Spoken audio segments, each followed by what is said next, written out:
Hello students, myself Dr. Nidhi Sharma, Associate Professor Department of Chemistry, Government College, Kota. आज का जो हमारा topic है वो है thermodynamic stability and kinetic stability of metal complexes.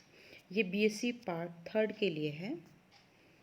देखिए, जब भी हम कॉम्प्लेक्स या कंपाउंड की स्टेबिलिटी की बात करते हैं विदाउट एनी क्वालिफिकेशन, मतलब स्टेबिलिटी, सिंपल स्टेबिलिटी की बात अगर हम कर रहे हैं तो हम ये समझते हैं कि कोई भी कंपाउंड कितने लंबे समय तक स्टोर करके रखा जा सकता है अंडर सुटेबल कंडीशंस।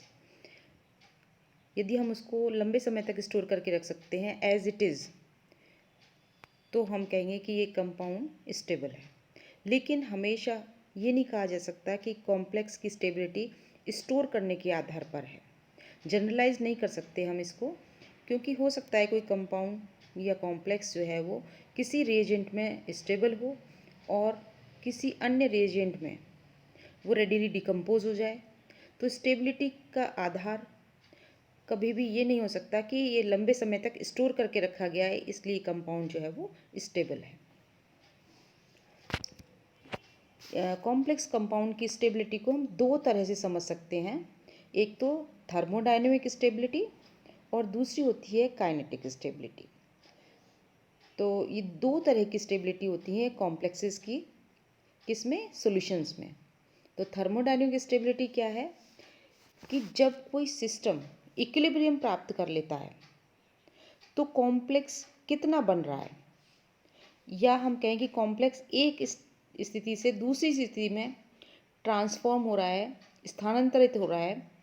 तो थर्मोडायनेमिक स्टेबिलिटी जो है ऐसी प्रॉपर्टीज़ के साथ में डील करती है जैसे bond energy, stability constant, redox potential, जो इक्विलिब्रियम कंडीशंस को प्रभावित करती हैं।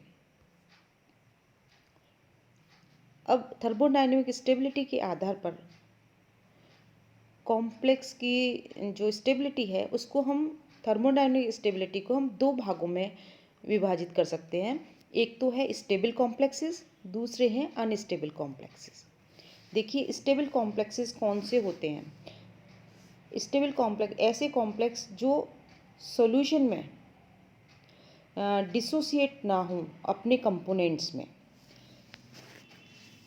देखिए, जैसे उनके पास अगर सफिशिएंट स्टेबिलिटी है तो वो कॉम्प्लेक्स सॉल्यूशन में कभी भी अपने आयंस में डिसोसिएट नहीं होगा। तो ऐसे कॉम्प्लेक्सेस को हम क्या बोलेंगे? Stable complex. और ये जो स्टेबल कॉम्प्लेक्स होते हैं इनका फॉर्मेशन कांस्टेंट जो है वो बहुत हाई होता है। ठीक है। अब दूसरे आते हैं अनस्टेबल कॉम्प्लेक्स। अनस्टेबल कॉम्प्लेक्स कौन से होते हैं कि जो कॉम्प्लेक्स सॉल्यूशन में जल्दी से डिसोसिएट हो जाएं, उनको हम बोलेंगे अपनी आइडेंटिटी को खो दें। स्टेबल कॉम्प्लेक्स अपनी आइडेंटिटी को नहीं खोते, लेकिन अनस्टेबल कॉम्प्लेक्स जो है वो अपनी आइडेंटिटी को खो देते हैं और वो क्या होते हैं, अपने आइंस में डिसोसिएट हो जाते हैं। ऐसे कॉम्प्लेक्सेस क्या कहलाते हैं? Unstable complexes. अनस्टेबल कॉम्प्लेक्सेस की जो फॉर्मेशन कांस्टेंट की वैल्यू है वो बहुत लो होती है। अब आते हैं काइनेटिकली स्टेबल कॉम्प्लेक्सेस, या हम कहें काइनेटिक स्टेबिलिटी। ये काइनेटिक स्टेबिलिटी क्या होती है? देखिए, काइनेटिक स्टेबिलिटी क्या है कि जब कोई कॉम्प्लेक्स इक्विलिब्रियम स्टेट में एक फॉर्म से दूसरी फॉर्म में ट्रांसफ़र हो, तो इस ट्रांसफॉर्मेशन की जो स्पीड है वो हम क्या करेंगे? उसको काइनेटिक्स में स्टडी करेंगे। जैसे rate of reaction, reactant convert होते हैं प्रोडक्ट में, है ना। तो ये जो रेट है, जो स्पीड है इनकी, वो कितने समय में कन्वर्ट हो रहे हैं, वो स्पीड को हम किस में स्टडी करते हैं? काइनेटिक्स में स्टडी करते हैं हम उसको। और ये इरिवर्सिबल होती है ना।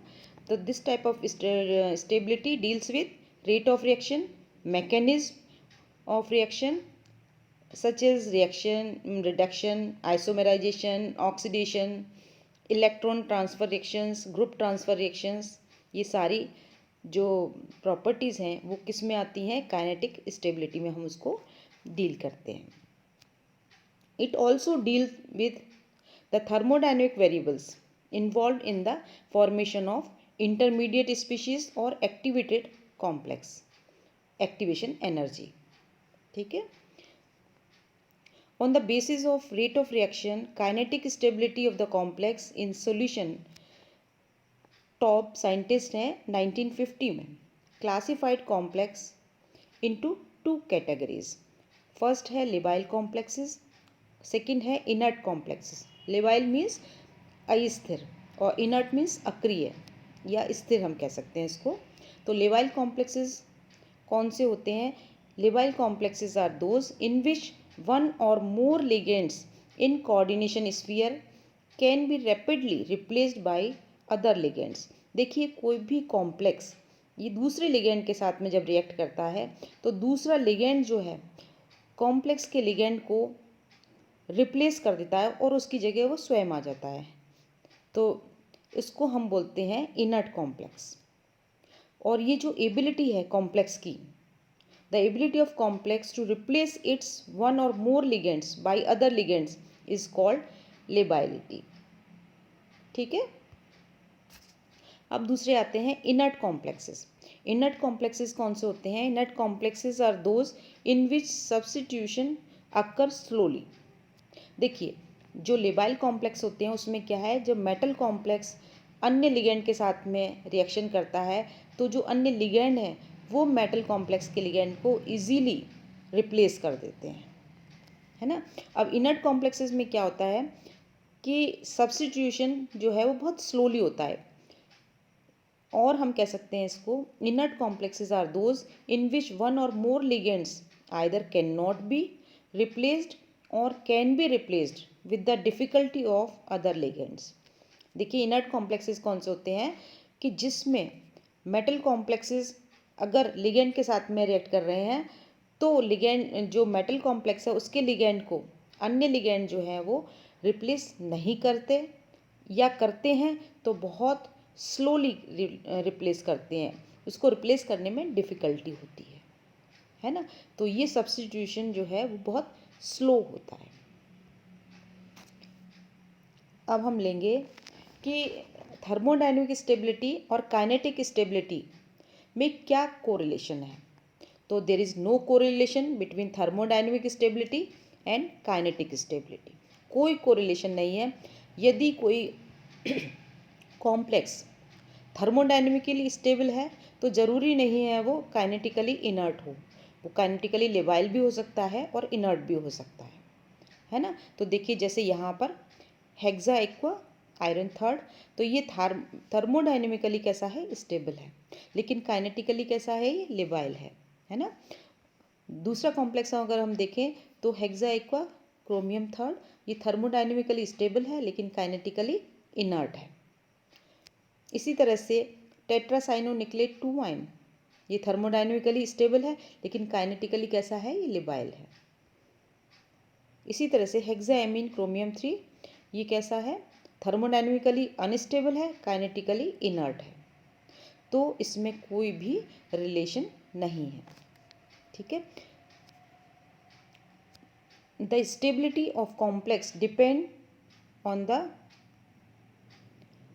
Reaction energy while lability of complex depend on the activation energy.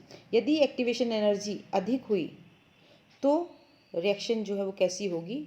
Slow होगी। और एक्टिवेशन एनर्जी अगर कम है तो वो जो कॉम्प्लेक्स है वो कैसा होगा? लेबाइल होगा। ठीक है। और हम कह सकते हैं कि मेटल लिगेंड जो बॉन्ड होता है अगर वो स्ट्रॉन्ग है तो जो कॉम्प्लेक्स है वो सॉल्यूशन में डिसोसिएट आसानी से नहीं होगा। अगर मेटल लिगेंड बॉन्ड वीक है तो वो कॉम्प्लेक्स जो है वो सॉल्यूशन में आसानी से डिसोसिएट हो जाएगा। तो जो स्टेबिलिटी है कॉम्प्लेक्स की वो किस पर डिपेंड करती है? मेटल लिगेंड बॉन्ड पर। यदि वो स्ट्रॉन्ग है तो स्टेबिलिटी जो है कॉम्प्लेक्स की होगी, वो अपने आयंस में डिसोसिएट नहीं होगा।